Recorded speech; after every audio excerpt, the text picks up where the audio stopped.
I hate credit cards. I hate loans. I hate knowing that I owe somebody money.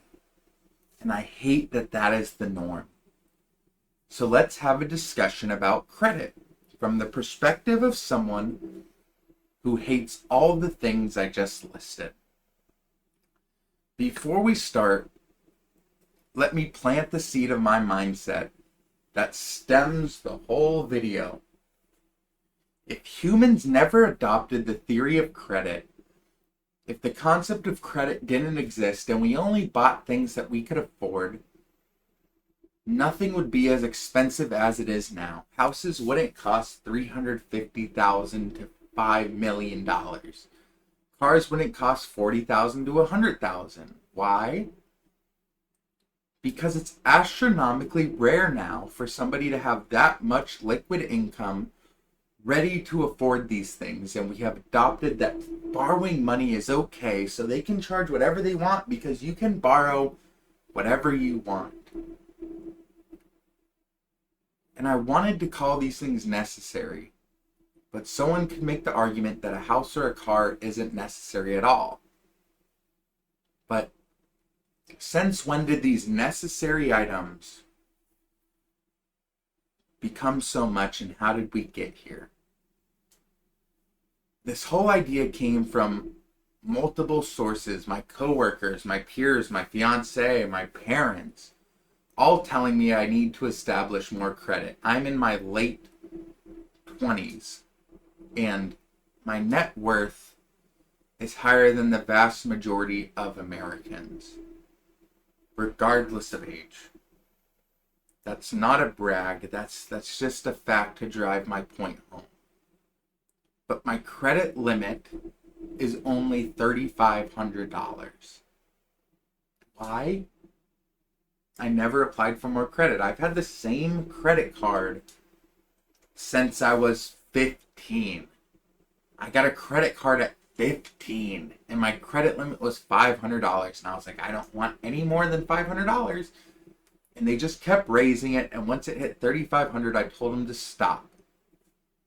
But when I tell people close to me who know my financial status, because I'm pretty open about it, they laugh. They say, "That's ridiculous. How do you survive with such a low credit limit?" My mind instantly goes into panic mode. I feel attacked. How do you survive with a higher credit limit than how much money you have?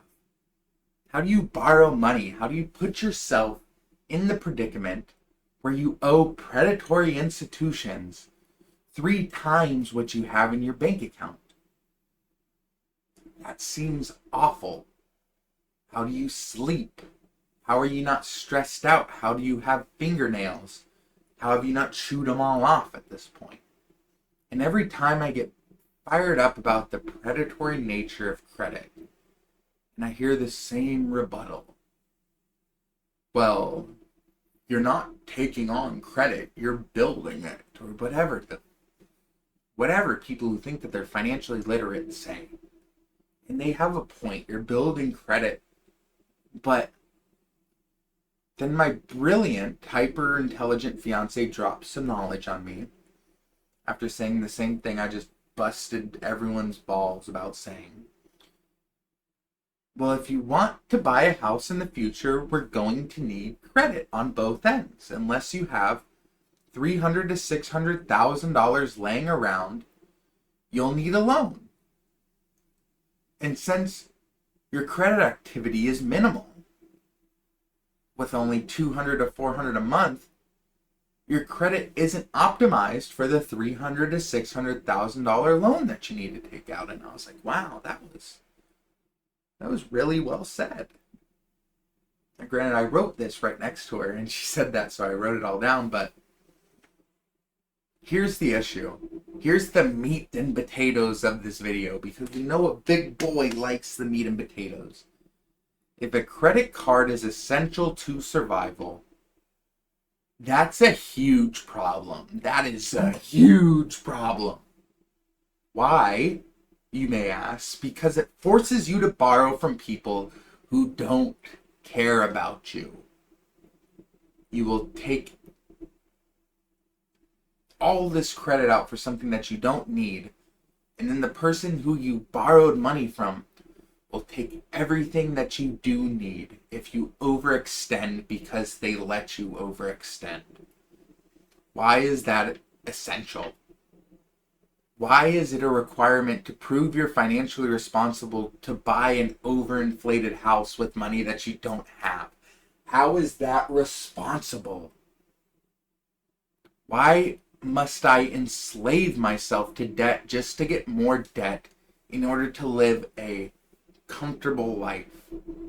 It seems like a scam. It smells like a scam. And again, my fiance often admits, yes, it's a scam. Everybody knows it's a scam.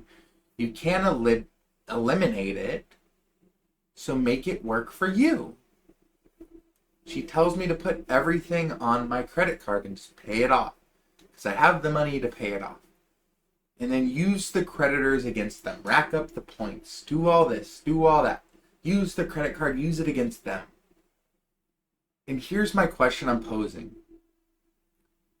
If the only way to navigate life, which I think is a scam, is to scam the scammers, then there's a blatant issue with the system. If the system depends on a scam, and the only way to get past the scam is to scam the scammers, then what is that? If scamming is the only solution, then why does the original scam exist? Why? There's a word for creditors. No, not creditors. Sorry. There's a word that creditors use for people like me.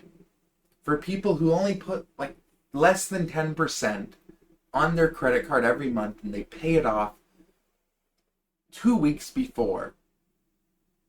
And that's a deadbeat. Why? Because I never pay interest. I pay off my credit card weekly. I pay off my credit card right when it hits. And they collect nothing in interest from me. They never have. And yet they label me as a bad customer. They label me as a deadbeat for being responsible. I am labeled something negative for being responsible.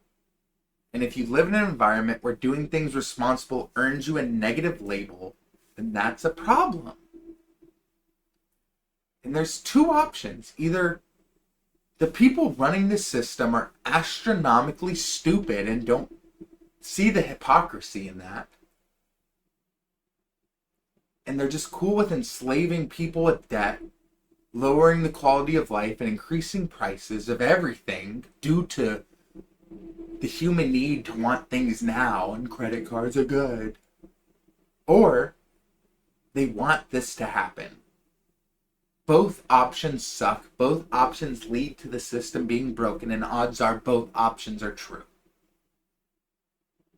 I don't think that these people are stupid. I think that they're greedy, but my point still stands. So to wrap this up, look deeper in the system on your own. Don't take some dude in a mask who's too scared to show his face. Don't take his word for it. Look into it on his own. Just please don't. Don't take my word for it. Look into the predatory systems on your own. Do your research. Don't let creditors or debt predators or anyone else dictate your financial life. Call them whatever they want for not conforming. The creditors suck in this world. And never ever think it's okay to owe someone money. Because they're not going to think it's okay if you don't pay them back. They never have your best interest in mind. So be safe, and I'll catch you next time. Oh, you thought I wasn't going to do the finger guns. No, that's like a little staple. Yeah, hit the record button. Whoop.